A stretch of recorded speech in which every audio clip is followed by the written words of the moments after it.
What is up, everyone? It's Quinn here, and in today's video I'm going to be going through some buy low trade targets heading into week 2 of the NFL season. I've done a few videos just kind of talking about early season trades, how to kind of dominate the early part of your fantasy football season. I think buying low on players within the first few weeks of the NFL season can really give you a huge leg up over your other league mates. People love to overreact early on, right? Like week 1, this is 100% of the season we've seen. Week after week, each week kind of starts to feel less and less important. So we want to capitalize on people overreacting in week 1.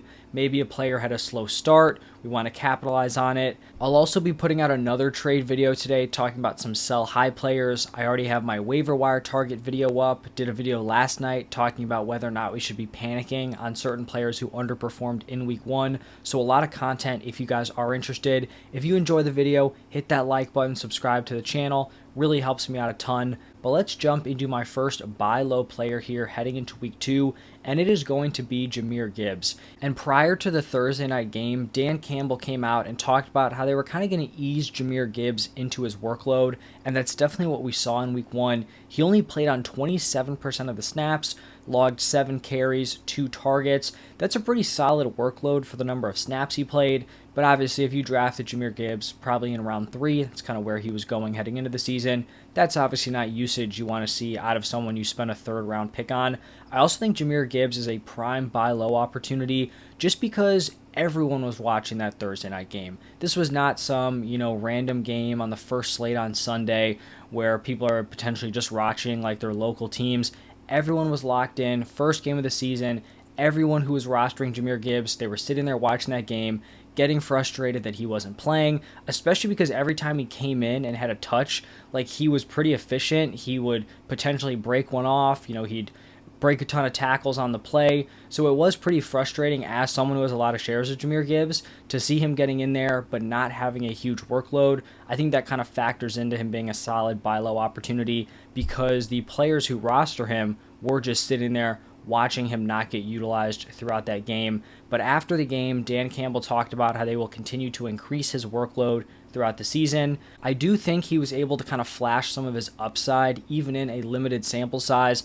Every time he touched the ball, it felt like an explosive play was about to happen. He's clearly a big play threat. We know he has elite receiving upside, and if he's just going to continue to kind of chip away at a larger workload, I think he's definitely going to pay off in the long run. I talked about this in a few other videos, but with these rookies, we have to be patient. The rookies are always going to kind of break out towards the end of the season. That's not to say that JAHMYR GIBBS won't be startable moving forward, but typically these rookies peak in like the back half, and that's really when they turn into league winners. So if someone wants to overreact to a poor week 1, I'd be all over buying low on JAHMYR GIBBS. Now, the next buy low opportunity, it isn't a specific player, it's just a team. It's pretty much going to be all of the Bengals weapons, or at least like their quarterback, so Joe Burrow, and then Jamar Chase and T. Higgins.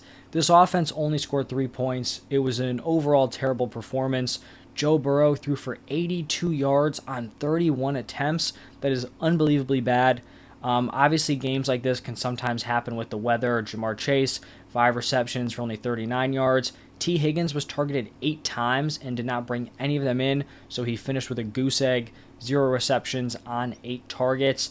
Pretty much nothing has changed in my mind about this Bengals offense moving forward and their weapons. I still think they're going to be one of the best offenses in the NFL. I still think Joe Burrow should be viewed as a mid-tier QB1. I think Jamar Chase is a high-end wide receiver 1. And then I think T. Higgins is a high-end wide receiver 2. If you can get any of those guys at discounted prices from what I just went through, I would definitely take advantage of that.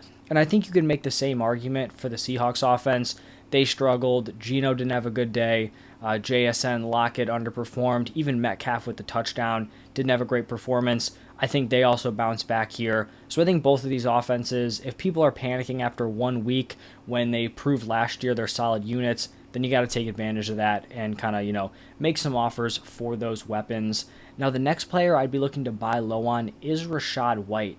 And there was kind of like this huge tier of these running backs, like your fringe running back 2s, your Rachaad Whites, got like the Cam Akers, DeAndre Swift, James Conner. You just had this huge tier of guys, Alexander Madison.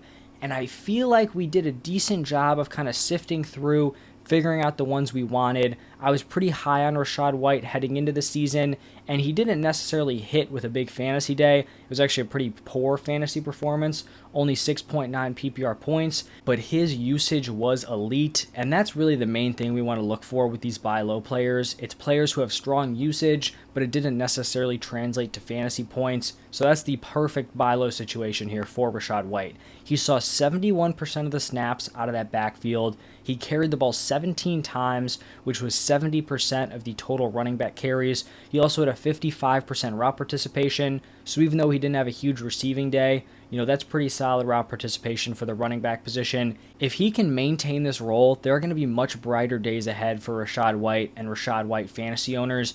Even if this Bucs offense struggles, volume is king at the running back position. We see it every year. There are bad offenses, but they'll force feed a running back and they'll produce. James Conner is kind of like the guy who comes to mind. Last year, towards the end of the season, even with no Kyler, they're force feeding him the ball, getting him involved as a pass catcher, and he was still producing for fantasy. So I really like Rachaad White. I think he was kind of viewed at like the back end of that tier. He was viewed as like a running back 3. His usage was better than a lot of the players going in that same range. So I definitely think he's someone that you should look into acquiring. And then the final buy low option this week is going to be Darren Waller. I guess I'd also consider Daniel Jones to be a buy low option, but at this point, like after that Sunday night performance, you might be able to just scoop him up off of waivers with how rough he played, especially if someone started him.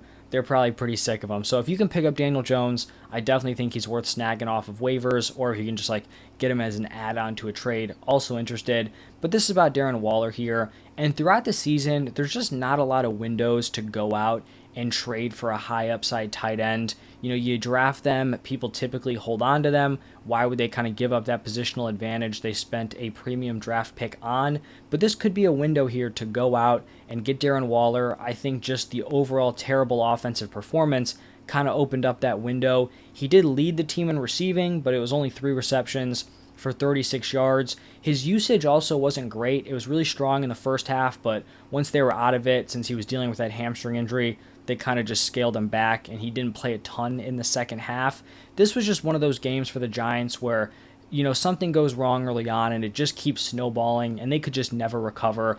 I don't have serious concerns for this Giants offense moving forward. They were a decent unit last year. They definitely made some improvements. Darren Waller was probably the biggest one offensively. So I think they're going to right the ship here on offense. I think Darren Waller has a very solid shot to be this team's #1 target. They're going up against the Cardinals next week, which they kind of gave the Commanders some struggles, but I'd have to imagine the Giants are a better offense than the Commanders. Should be a much easier matchup than they had on Sunday Night Football against the Cowboys. So I still am a firm believer that Darren Waller can be a high-end tight end 1 this season.